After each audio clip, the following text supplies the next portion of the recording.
আসসালামু আলাইকুম গাইস, আরেকটা ভিডিও নিয়ে আমি আপনাদের সাথে চলুন শুরু করা যাক। Let's go. So first of all, need to pan very heat, and after they put in the oil, make it the heat also. So after that, put in the fish cake and the onion need to fry.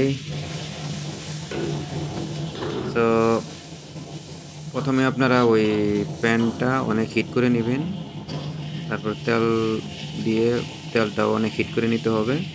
তারপর fish cake আর অনিয়নটা সুন্দর করে ভেজে তুলে নিতে হবে, তেলটা সহ তুলে নেব।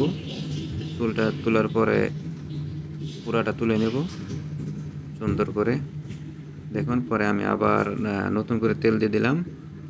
তো need to put oil again. After they need to heat up again. So প্যানটা আবার গরম করে আমি তারপর দিয়ে দেবো ডিম। এখানে সুন্দর করে ডিমটা আগে ভেজে নিতে হবে।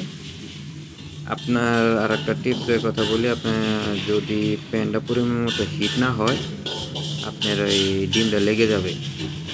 তেল আর ডিম এটা অনেক গরম করতে হবে, যত গরম করবেন আপনি তত আপনার ডিম আর আপনি যে কোনো খাবারই পাক করেন না কেন, তো খাবারটা লেগে যাবে না। তো তারপর আমি ডিমটা ভাজা হয়ে গেল, তারপর আমি ওই অনিয়নস আর ফিশ কেকটা দিয়ে দিলাম, হালকা একটু লেড়ে চেড়ে। সো এখন এখানে দিয়ে দিলাম কৈতেও আছে এখানে, স্প্রিং অনিয়ন আর হচ্ছে তগি দিয়ে দিলাম। দেওয়ার পর বিগ চিলি, লাল চিলিটা দিয়ে দিবেন, দেখতে সুন্দর লাগবে, ভালো লাগবে। Big chilli, red chilli big, spring onion and the kuitiao. So now I put in the kuitiao sauce. So I will tell you another day how to make it the kuitiao sauce. So 2 cup kuitiao sauce, 2.5 cup is better. So 2.5 cup 2 cup বা 2.5 কাপের মতো কুইতেও sauce দিয়ে দিবেন, দেওয়ার লেড়ে চেড়ে। তো সব কিছু কুইতেও সসের ভিতর দিয়ে হয়ে থাকে। তারপরে হালকা একটু পানি দিয়ে দিবেন। আর যদি চিকেন স্টক থাকে আপনাদের কাছে বা ভেজিটেবল স্টক, সেটাও আপনারা ব্যবহার করতে পারেন। আর যদি না থাকে আপনি পানিও দিতে পারেন, তো সমস্যা নয়। সুন্দর করে লেড়ে চেড়ে।